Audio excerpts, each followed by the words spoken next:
Bom dia aí, galerinha do sexto ano. Tô aqui para gravar o nosso vídeo de dica do prof. Essa semana toda nós temos, aula normal, mas na semana seguinte começam as provas.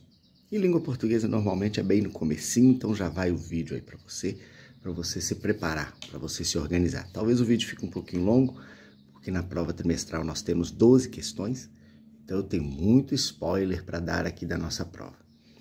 Lembrando o seguinte, hein? Prometi que ia fazer a propaganda e vou fazer. Encomende ali o seu morango do amor com o nosso querido Pedro Abreu. É uma delícia o morango do amor, lindíssimo. Ele levou lá.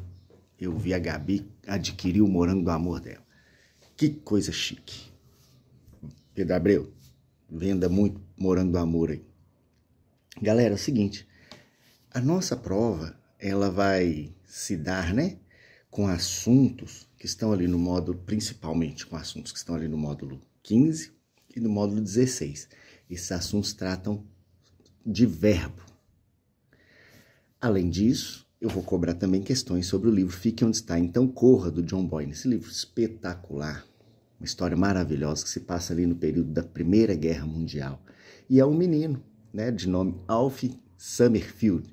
Esse menino vivenciou uma série de coisas que uma criança não deveria viver, porque a guerra realmente não é nada legal, Algo muito ruim que, infelizmente, de vez em quando, aliás, de vez em quando não, sempre a humanidade se afunda em guerra. Se tratando de guerras mundiais, nós mergulhamos nela por 2 vezes, A Primeira Guerra Mundial, ali de 1914 até 18, e a Segunda Guerra Mundial, lá de 39 até 45. E muitas outras guerras aí, como nesse momento estamos vivenciando algumas. E as crianças sofrem, e esse livro trata disso, de uma forma muito sutil, muito suave, muito bem escrita pelo irlandês John Boyne. Mas aí é com você essa leitura e depois você vai me contando. Eu já recebi muito spoiler legal da leitura aí. O Grande Bento fez uma ótima leitura, Melis, Gabi, Pedro Miguel, nossa, uma galera aí mergulhando no universo da leitura. Parabéns, viu? Turminha, vou direto para a prova aqui. Ela começa com um texto do Carlos Drummond de Andrade. Eu adoro esse texto. Acho que ele é a cara de vocês. Essa turma aí realmente é... Deixa eu ver se eu posso falar. Eu vou falar de um jeitinho diferente, porque senão é muito spoiler, você vai encontrar o texto aí na internet. Eu vou falar que essa turma é a poesia. Essa turma é a poesia, esse sexto ano de 2025. E aí, a primeira pergunta é de interpretação. Eu posso até afirmar que as 2 primeiras perguntas são de interpretação. Então, gente, é aquele detalhe da leitura atenta. Tem que estar com o dedinho no texto mesmo. Tem que ler, tem que voltar, tem que olhar a alternativa que você vai marcar e verificar lá no texto. Não precisa ter pressa. Interpretar é degustar, saborear mesmo esse texto com calma, com tranquilidade, para poder aproveitar bem a leitura. Então a primeira pergunta é bem direta sobre algo que acontece no texto. A segunda, ela vai exigir de você uma análise da coesão. Nós falamos sobre isso, que é quando nós evitamos repetição de palavras no texto, e aí substituímos. Bom, posso até afirmar que é muito comum usarmos pronome nisso aí. Mas aí é com você, porque senão eu dou spoiler demais. Para a terceira questão, eu estou perguntando sobre um verbo que está lá no texto também. Mas, preciso que você conheça algumas informações sobre verbos. Então, vou dar uma pausa aqui na prova para falar sobre isso. Primeiro ponto. Estou com o livro aqui do meu lado e você tem o seu livrão aí também. Aqui você tem o conceito de verbo. Verbos são as palavras que indicam ação, estado ou fenômeno meteorológico. O nosso livro até fala fenômeno da natureza, que é muito comum alguns gramáticos falarem assim também.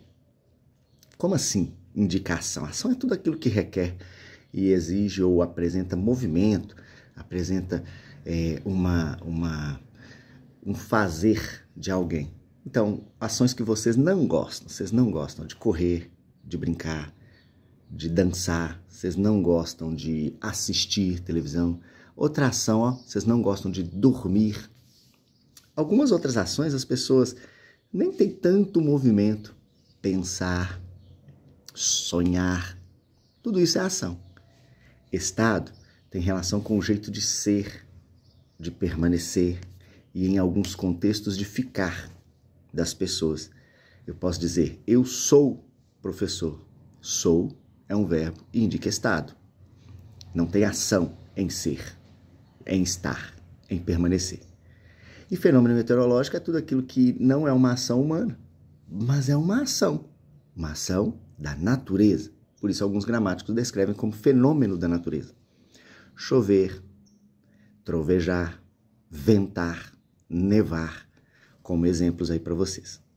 Até aqui tá tudo bem? Os verbos são palavras que se flexionam muito. Os verbos são capazes de se flexionar em tempo, em modo, em pessoa do discurso. Como assim, professor? Em tempo. Falando do modo indicativo, nós temos 6 tempos verbais. Não apareceu na tela toda, não te afastar, né? 6 tempos verbais. Ó, nós temos o presente, nós temos o pretérito perfeito, o pretérito imperfeito, e você sabe, né? O pretérito mais que perfeito. Nós temos o futuro do presente e nós temos o futuro do pretérito. Ao longo da prova eu devo falar de todos eles aí para vocês, por isso que acho que o vídeo vai ficar grande. Os verbos se flexionam também em modo. E nós temos 3 modos verbais. O modo indicativo, que é o modo da certeza, a certeza de que algo acontece, aconteceu ou acontecerá. Nós temos o modo subjuntivo, que é o modo das hipóteses, das possibilidades. E nós temos o modo imperativo. Nós vamos aprofundar até no próximo capítulo. Vocês já conhecem a essência do modo imperativo, porque você se lembra do imperador, né? Ele só sabia mandar. O modo imperativo é aquele verbo que representa ordem, conselho, pedido. Todos os dias no quadro eu escrevo para vocês algumas colocações no modo imperativo. Como assim, professor? Você é mandão? Sim, porque é isso que eu falo. Olha que chique, ó. Leia muito. Leia sempre. Leia é um verbo e está no modo imperativo. Mas isso é coisa boa, hein? Você curtiu. Bom, falando das conjugações, os verbos, na nossa língua, eles têm 3 conjugações. A primeira conjugação, a segunda conjugação e a terceira conjugação. Os verbos da primeira conjugação são aqueles que terminam com AR. Cantar, brincar, nevar.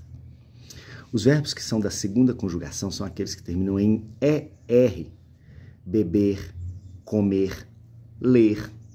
E os verbos da terceira conjugação são aqueles que terminam em IR. Sorrir, partir, abrir.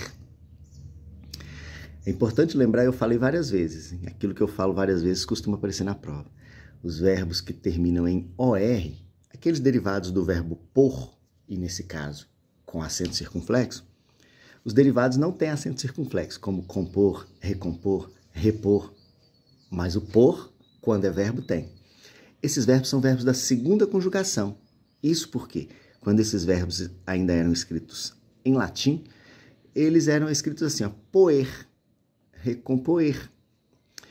Por isso terminavam em ER, que é segunda conjugação. Então eles continuam morando lá. Até aqui tudo bem? Bora para frente. Então a terceira questão fala de um verbo e te pergunta muitos conceitos sobre eles. Todos esses que eu falei, é só você identificar. A quarta questão está perguntando, nossa, que fácil, é identificar verbos. Em um determinado trecho eu estou te perguntando quantos verbos tem. Fizemos exercícios assim, né? Eu falava lá, circule todos os verbos. Aí você identifica os verbos. Deixa eu ver, acho que eu posso até falar desse poeminha aqui da terceira questão, porque não tem pergunta direta sobre ele. Eu vou falar, ele é do Paulo Leminski. Já declamei na sala de aula. Eu fui o campeão de declamação aí, né? Não? Vocês ganharam de mim? Ai. Mas essa eu sei. A Lua no Cinema, do Paulo Leminski. Ele fala, a Lua foi ao cinema, passava um filme engraçado, uma história de uma estrela que não tinha namorado. Não tinha porque era apenas uma estrela bem pequena, dessas que quando se apagam, ninguém vai dizer que pena. Era uma estrela sozinha, ninguém olhava para ela, e toda a luz que ela tinha cabia numa janela. A Lua ficou tão triste com aquela história de amor, que até hoje a Lua insiste. Amanheça, por favor. Olha, tem verbos aí, hein? Pode procurar esse poema, identificar os verbos, estudar sobre eles. porque eu estou perguntando na número 5 e na número 6 sobre os verbos desse poema. Aqui, questão número 7, número 8, número 9, número 10. Sobre o livro, fique onde está, então corra. Portanto, uma ótima leitura aí para vocês, porque lendo vai ficar fácil demais. Interessante, porque relacionando para a questão 9 e 10, o livro, eu coloquei um texto para você relacionar a história do livro com um texto. Esse texto fala ali de algumas coisas da Primeira Guerra Mundial. E eu já falei delas na sala de aula para vocês. Eu disse que era uma guerra que foi conhecida como guerra de trincheiras, né? Expliquei o que era trincheira, como é que era aterrorizante ali, ficar ali, aquele lugar fedorento, feio, credo. Guerra não tá com nada. Então tem um texto sobre isso. Para a questão número 11 e número 12, fechando a prova, tem uma tirinha. E é uma tirinha do Snoopy. E você sabe, toda vez que é a tirinha do Snoopy na nossa sala de aula, quem lê é com vocês. Olha, gente, aqui posso afirmar, estou tratando diretamente de verbo no modo subjuntivo. Então já é capítulo 16, aquele verbo que está no campo das hipóteses, está no seu caderno também. É importante se lembrar que no modo subjuntivo os verbos flexionam apenas em 3 tempos verbais. O presente, presente do subjuntivo, o pretérito imperfeito do subjuntivo e o futuro do subjuntivo. Veja bem, coloquei que é comum que 3 palavrinhas apareçam antes desses verbos quando eles estão no modo subjuntivo, porque dão ideia de hipótese. O se, o que e o quando. E você tem tudo isso. Olha que chique. A número 11 realmente vai te perguntar o tempo verbal, tem um verbo aí na tirinha, e está te perguntando em que tempo do modo subjuntivo ele está.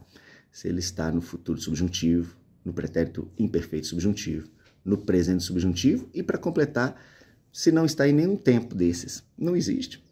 Essa eu já descartaria. Bom, mas veja bem, eu posso até dar um spoiler. Eu cantei Ivete Sangalo. Olha lá, meu coração sem direção, mas lá no refrão que tem verbo subjuntivo. Se eu não te amasse tanto assim, subjuntivo. Deve ver a número 12 aqui para dar um spoiler legal para vocês. Não, a número 12 é muito fácil, eu não vou nem falar. Essa aqui eu tô com vergonha. Analisando a tirinha, observando os verbos, é possível concluir que... Aí tá fazendo uma pergunta sobre esse verbo, que eu vou ter que trocar, tô com vergonha. Ó, o lembrete no final aqui, ó, é o filme Como Treinar Seu Dragão dessa vez. Gente, eu acho que eu falei a prova toda. Eu acho que eu dei spoiler total aí para você se preparar, para você estudar. Lembre-se, temos que estudar os tempos verbais do modo indicativo. Eu tô aí, ó, página 12 e página 13 e 14. Tem verbo flexionado lá. Nós cantamos uma música que ela é importante demais. Eu me lembro, eu tô com o violão aqui, ó. Olha aqui, porque ela tem muitos verbos em um determinado tempo verbal. Por você, eu dançaria tango no teto, eu limparia... Não foi? Eu dançaria, eu limparia. Esses verbos estão no futuro do pretérito, que é um tempo que é um pouquinho diferente para vocês. E a gente pode analisar. Uma outra coisa que nós fizemos exercício aí, ó, é quando nós temos uma locução verbal, quando nós temos 2 verbos representando uma única ação, que é possível substituir esses 2 verbos por uma forma verbal simples. Como você pode levar como exemplo aí. Eu tinha feito. Aí você pode colocar eu fiz. Analise o contexto, verifique o tempo verbal e responda. Tudo bem? Aí se você disser assim, eu teria feito, eu faria, mas é com você. Bom, galerinha, acho que o vídeo ficou longo, mas eu vou deixar uma provocação aqui no final, que é para vocês falarem com o professor Edmar. Professor Edmar, você não faz vídeo de dica do prof? Quero ver você fazer um vídeo de dica do prof. Pode até pôr lá no canal do tio Rodrigo, lá que ele deixa, para você dar spoiler da prova pra gente também. Tá aí a provocação, se vocês falarem com ele antes, dá tempo dele fazer pra prova ainda. Galera, um abraço para vocês aí. Hoje é sábado, aproveitem o dia e domingão também é para curtir. Bye, bye.